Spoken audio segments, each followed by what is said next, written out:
Kalau mimpi dikejar anjing, ini nomor 4. Ingat masa-masa ketika setiap orang membawa buku 1000 tafsir mimpi. Ketika terjadi sebuah kecelakaan, nomor plat mobil langsung dicatat. Atau ketika toko kelontong di sudut jalan mendadak ramai, bukan karena minyak goreng, tapi karena kupon berhadiah. Kalau Anda berusia 50-an, besar kemungkinan Anda pernah melihat, atau minimal mendengar, fenomena SDSB. Fenomena yang dulu dianggap hiburan rakyat, tapi sekaligus membawa kisah kelam di baliknya. Indonesia, saat ini, sedang menghadapi bencana sosial dan ekonomi yang masif, darurat judi online.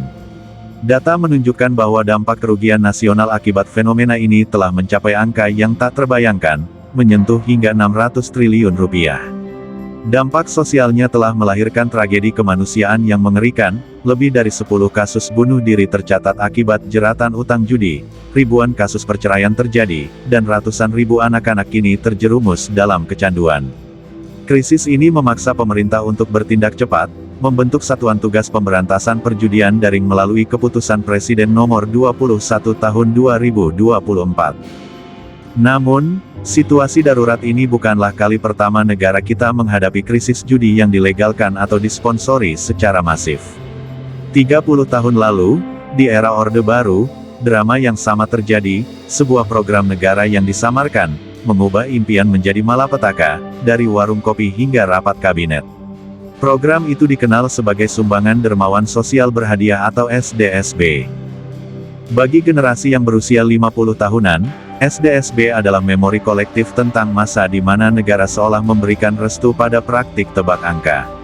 Ini memunculkan pertanyaan kritis, bagaimana negara Orde Baru bisa melegalkan lotre yang sejatinya adalah perjudian? Dan benarkah SDSB hanyalah kedok yang mengizinkan Presiden Soeharto menghalalkan judi demi pendapatan negara? Investigasi ini akan membedah arsip sejarah untuk menemukan jawabannya. Program lotre berhadiah di Indonesia berakar pada kebutuhan mendesak untuk mendanai sektor-sektor non-APBN, seperti pembangunan sosial, olahraga, dan kesenian. Rezim Orde Baru melihat lotre sebagai cara yang efektif untuk mengumpulkan dana pembangunan tanpa memberatkan anggaran pendapatan dan belanja negara. Namun, program ini tidak muncul tanpa tuntutan dari masyarakat. Tingginya animo publik terhadap lotre legal disebabkan oleh kondisi ekonomi masyarakat yang cenderung rendah. Dalam situasi ini, masyarakat banyak yang mencari jalan pintas agar dapat mencapai kehidupan sejahtera dan tercukupi segala kebutuhan. Dan salah satu jalan pintas yang dipilih adalah dengan membeli lotre. Ini adalah bukti bahwa lotre yang dilegalkan negara tidak berfungsi sebagai solusi untuk mengatasi kemiskinan struktural, melainkan justru mengeksploitasi keputusasaan ekonomi yang dialami oleh masyarakat miskin. Sejarah lotre legal di Indonesia di era Orde Baru diawali dengan berbagai nama samaran yang selalu berkonotasi positif, seperti sumbangan atau sosial, guna menutupi esensi perjudiannya. Program ini diawali di tingkat regional pada tahun 1970-an dengan nama tanda Sumbangan Sosial Berhadiah atau TSSB. TSSB berkembang, kemudian disusul oleh Porkas, Pekan Olahraga dan Kesenian. Perubahan nama dan peningkatan skala ini menunjukkan adanya evolusi sistem yang semakin terstruktur dan meluas di bawah kontrol pemerintah. Puncak dari fenomena lotre legal ini adalah Sumbangan Dermawan Sosial Berhadiah, SDSB, yang menjadi manifestasi paling eksplisit dari program lotre yang diselenggarakan secara masif dan nasional, beroperasi hingga tahun 1993. Ketika SDSB hadir di akhir 1988 melalui Surat Keputusan Menteri Sosial RI Nomor BA 5476169 tentang penyelenggaraan undian harapan, masyarakat menyambutnya seperti oasis baru, hiburan, harapan, sekaligus sensasi. Tak heran jika buku 1000 tafsir mimpi laku keras. Segala kejadian dicari maknanya, mobil kecelakaan. Catat nomornya, lihat ular lewat, tafsirkan. Bahkan banyak yang rela tidur di kuburan demi mencari wangsit nomor buntut. Di kota-kota kecil seperti Magelang, pemandangan peramal buntut di depan bioskop menjadi hal lumrah. Toko kelontong yang sepi pun hidup kembali karena menjual kupon SDSB. SDSB menjadi perhatian nasional karena cakupannya yang luas dan dampaknya yang mendalam di masyarakat. Meskipun secara formal diklaim sebagai sumbangan sosial, Analisis struktural menunjukkan bahwa sistem ini sangat menguntungkan pihak penyelenggara. Sebagai contoh yang ditemukan dalam laporan terkait SDSB di Surabaya, dari total pendapatan yang dikumpulkan, hanya sekitar 118 miliar rupiah atau 64,45% yang dikembalikan sebagai hadiah. Sisa dari keuntungan tersebut sangat besar bagi penyelenggara. Penggunaan label sumbangan atau sosial adalah upaya rezim Orde Baru untuk membangun justifikasi moral dan legal, serta menghindari pelabelan program ini sebagai judi, suatu praktik yang secara moral dan agama dilarang di Indonesia. Namun, karena motif partisipasi publik adalah murni mencari kemenangan finansial dan jalan pintas, bukan filantropi sejati, negara secara efektif melegitimasi mekanisme perjudian massal. SDSB pada dasarnya adalah pajak regresif yang tak disadari, di mana sebagian besar uang yang dipertaruhkan berasal dari lapisan masyarakat paling bawah, sementara keuntungan finansial yang besar dinikmati oleh penyelenggara dan kas negara. Salah satu alasan utama di balik kesuksesan SDSB adalah kemampuannya melebur dengan praktik judi angka atau togel yang sudah mendarah daging di masyarakat Indonesia, terutama di Jawa. SDSB tidak menciptakan budaya judi angka, ia hanya menyediakan kerangka resmi dan legal untuk praktik tersebut. Fenomena yang paling jelas terlihat adalah maraknya buku tafsir mimpi. Buku-buku ini berfungsi sebagai semacam kunci penerjemah, memungkinkan masyarakat mengaitkan mimpi, peristiwa sehari-hari, atau firasat dengan nomor-nomor lotere yang ditarik oleh SDSB.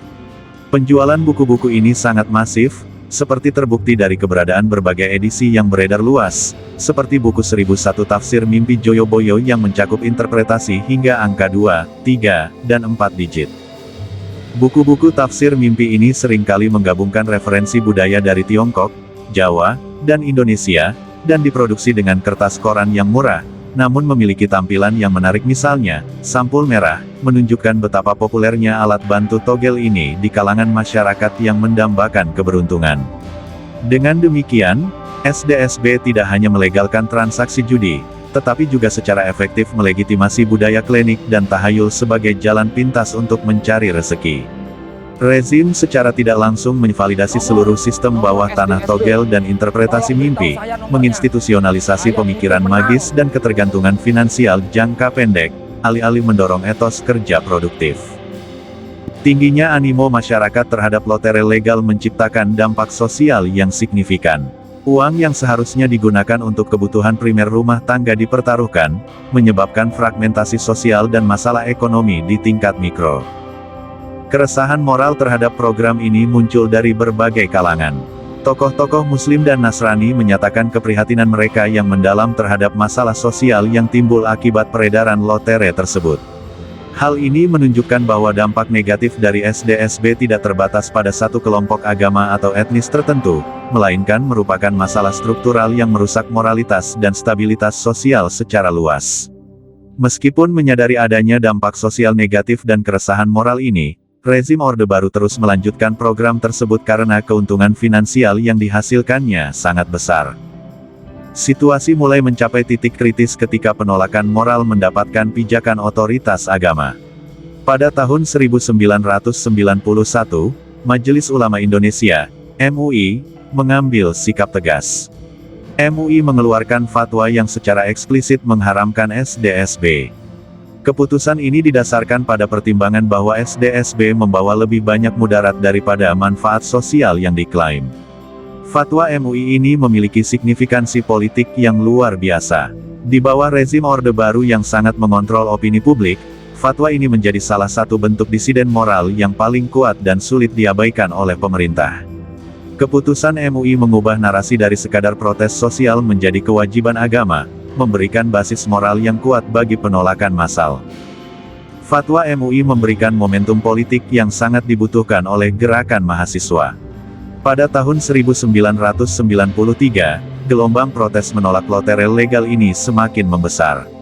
Puluhan mahasiswa yang tergabung dalam Forum Aksi Mahasiswa Anti, FAMA, SDSB menggelar aksi mimbar bebas dan unjuk rasa di halaman kampus Universitas Diponegoro di Semarang.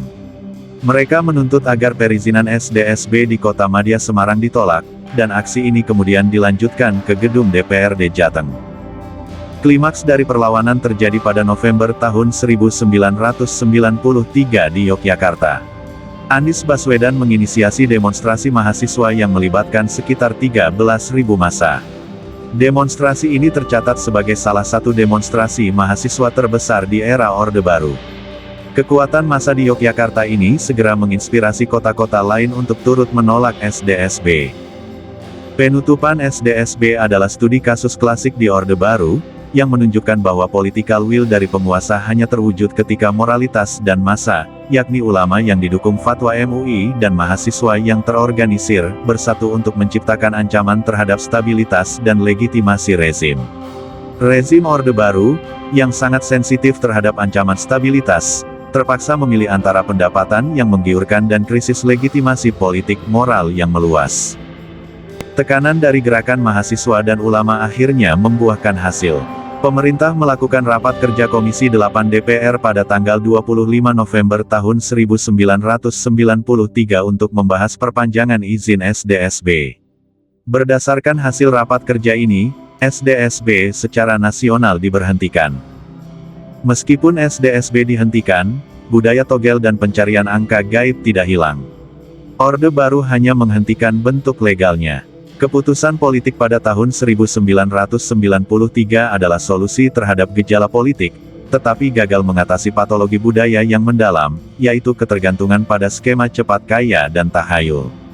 Kegagalan parsial ini memastikan bahwa akar budaya perjudian tetap hidup di bawah tanah. Begitu teknologi berkembang, selera masyarakat terhadap perjudian segera menemukan saluran baru yang jauh lebih besar dan sulit dikendalikan, judi online.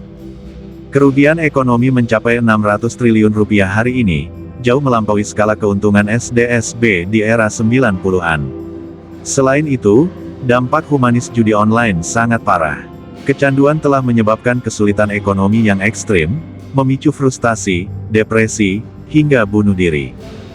Penghentian SDSB pada tahun 1993 adalah kemenangan penting yang dicapai melalui konvergensi kekuatan moral, fatwa MUI, dan gerakan politik massa demonstrasi mahasiswa terbesar di Orde Baru. Namun, kegagalan saat itu adalah hanya menghentikan bentuk legalnya, tanpa memberantas akar budaya togel dan motif mencari jalan pintas. Warisan kegagalan moral Orde Baru kini kembali menghantui Indonesia dalam bentuk digital, yaitu judi online, dengan skala kerugian ekonomi dan dampak kemanusiaan yang jauh lebih besar. Pelajaran terpenting dari kronik SDSB hingga darurat judi online 2024 adalah bahwa masalah perjudian masif tidak akan pernah tuntas jika negara tidak menunjukkan ketegasan, bertindak tanpa kedok, dan tanpa kompromi institusional. Pemberantasan harus melibatkan seluruh elemen, penegakan hukum yang bersih, pemutusan aliran dana, dan perubahan struktural yang menghilangkan motif ekonomi masyarakat untuk mencari jalan pintas melalui perjudian. Sejarah SDSB mengajarkan satu hal penting, perjudian, dalam bentuk apapun, selalu membawa risiko yang lebih besar daripada manfaatnya.